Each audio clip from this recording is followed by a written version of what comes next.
So prior to my post-op follow-up, the day that I got back home for from the surgery, of course I was medicated up. All right. So that's probably one of the best sleep that you get. But what was in the back of my mind? Making sure that my nose did not close up. It was either that same day when I got home or the next morning, but I'm pretty sure I want to say it was the same day. I took that little baggie that with the replaceable nose ring in it that was given to me at the tattoo parlor. Took that out. That was nothing but a game, because see if you can try to put a nose ring in while you're heavily medicated. Aha! Yeah, yes. But I was determined because I didn't want to think about it. And I definitely, once I was recovered enough, I did not want to get my nose re-pierced. I was able to put my trachea ring back in just fine, but the nose was a totally different thing. And I laid there. I was weak and all, but I still inside was determined. And I took that little glass nose ring that was given and tried to put it back in and was not successful. I tried for at least 30 minutes. My mom tried to help me, but it came with nothing but frustration as I lay there. And I started looking at YouTube tips of how to put a nose ring in. And there was one that finally came and I was like, yes, I think I can do that. And I was able to put my nose ring in while highly medicated the day of the surgery. Now, fast forward, I'm in that splint and the nerve block wears off, and that's when it really gets real.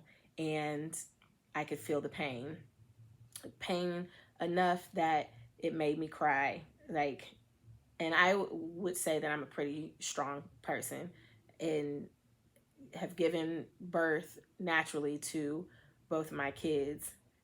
But this is different kinds of pain. And I could feel this and I was like, my Lord. But I was able to get myself back together. Once that pain went away, there was another pain that came.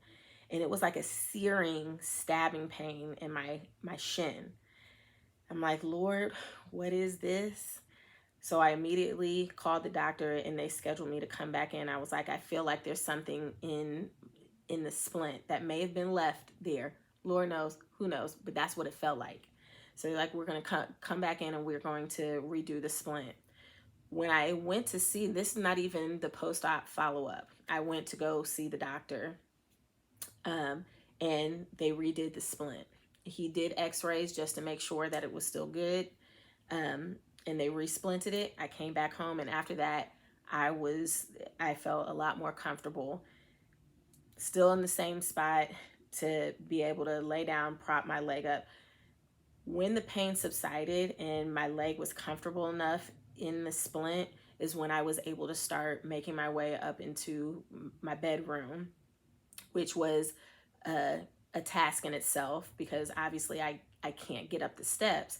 So the way that I would get up the steps is my husband hold my leg and I do tricep presses climbing up the steps to get up. And when it came to go down the steps, he would hold my leg. But before I could even get myself positioned, I'd have to do a pistol squat, hold the side rails, get down into a pistol squat, and then sit down. And he would hold my leg and I would go down the steps.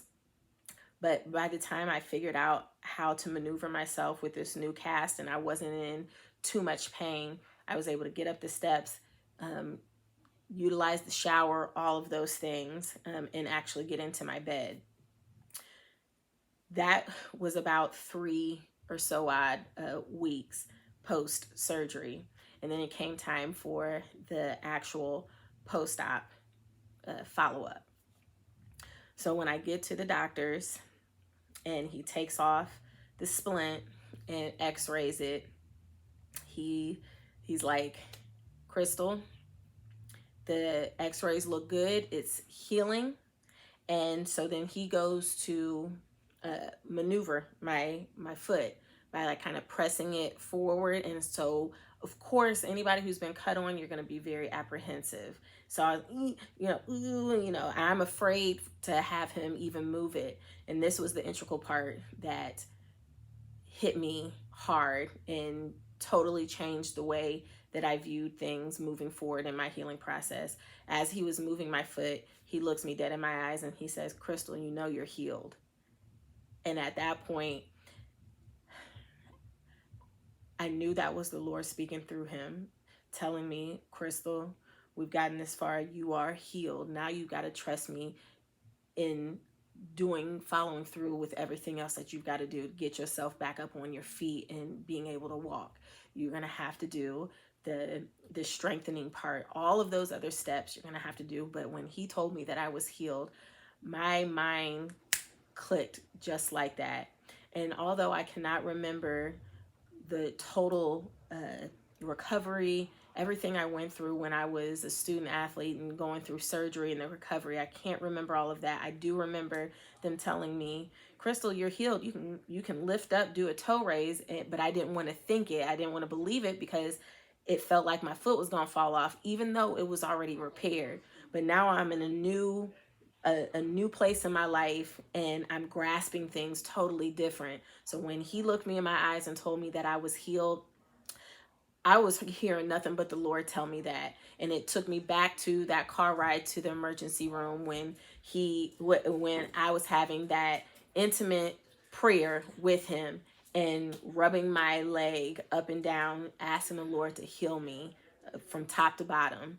And that moment when the doctor said that, I knew that I was healed. And it was like, "Crystal, all right, now it's your turn to continue to follow in faith and trust that you are indeed healed, and you do the things that you need to do to get yourself back on your feet." And so from there, because the x-rays and everything looked good, it was time to now transition me from the splint to the boot. And because in my mind, and I knew that the post-op follow-up would allow me to move back into the boot if the x-rays and everything looked good, that I could free myself from the splint and start walking a little bit. They fitted me for that boot, still on crutches. And when I made that first step in that boot, that was like, ah! Boot was laughing at me like, "You really thought you was going to be able to walk for real?" No, when your foot is stable and ain't moving, tightness and everything, I felt all of it. My heel wouldn't even relax into the boot. That's how tight my foot was. And so even though the Lord told me that I'm healed, I had to do the proper steps and patience to get myself and my foot back into motion. And I walked out there knowing I was healed, knowing that it was time to do some work, walking out of that doctor's visit, time to take on the next steps in this healing process and do the work. Now, the doctor also told me, "I'm going to refer you to a physical therapist. You'll see that physical therapist maybe a couple times," because he knew my profession as a fitness coach, that I know the work, I'll follow the work and all of that. And he was like, "Just do a couple, get the homework, do it at home." And I took that for what he said. But once I got home, there was a decision that needed to be made, and the Lord intercepted in that decision as well, which I will tell you in this next part, which is another integral part in always bringing the Lord into your decisions when you're moving forward in your healing process, and how he showed out in that as well. So the next part is going to be my first meet with the physical therapist and my relationship with the therapist and the decision I made with the therapist, all of that. Here we go. Check it out.